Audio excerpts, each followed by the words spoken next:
we are loving art. We choose to art for better life.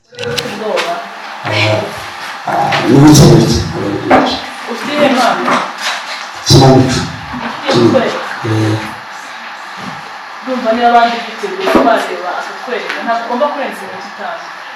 Ahubwo arakabaza kamwe nshaka kubaza mwari nsanganya matsiko cyane ariko harakanira yatumye nshaka kubaza buriya ihohoterwa rikorerwa abana igihe umuntu ajya ikibazo cyose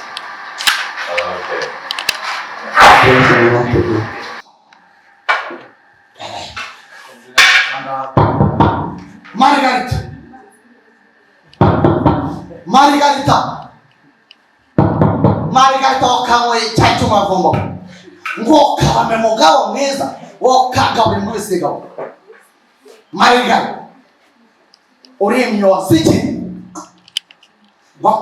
wabuji ngo ayikusha ngo mugabo mwiza ngo kuvuga na bitandaro kabirwa n'ikamba ry'amahoro ndakubaza ibyo numvise cyangwa se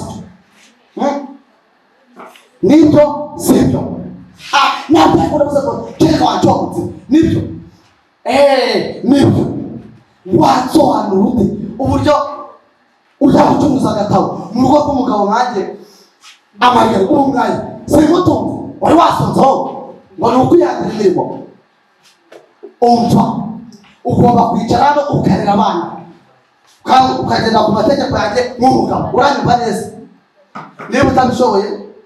Okay, urakoze turabona uri umugabo kuko ufite isura ariko iyo umuntu atetera ashobora kuba bamucarenjinga n'ibindi byose akabikora. Ugiye kutubwiriza hano dufasha mu minota mike cyane. Okay. Bakristo bavandimwe bene data, Imana yabwiye ngo wowe mukobwa mutoto mudogo mukobwa wowe useka waje ufite ibibazo ufite sheri wawe baravuga ko mutazabana ariko ndagira ngo mubwire ngo Imana igiye kubikoraho. Haleluya. Igiye kubikoraho. Uwo mugabo ababateze iminsi muzabara zakurongora rwose. Imana byarabyanditse muzabyara n'abahungu n'abakobwa. Uri umumama w'abana bane ndakubona umumama w'abana bane ufite agashakoshi ugiye gusenga warabyibushye warasenya mamu ubundi none uzajya ugenda bamwe bakuvugaga ibintu bibi ubabwira ati Yesu akiza koka akiza. Urakoze noneho wakwicarira. Urakoze. We are loving art. We are loving art. We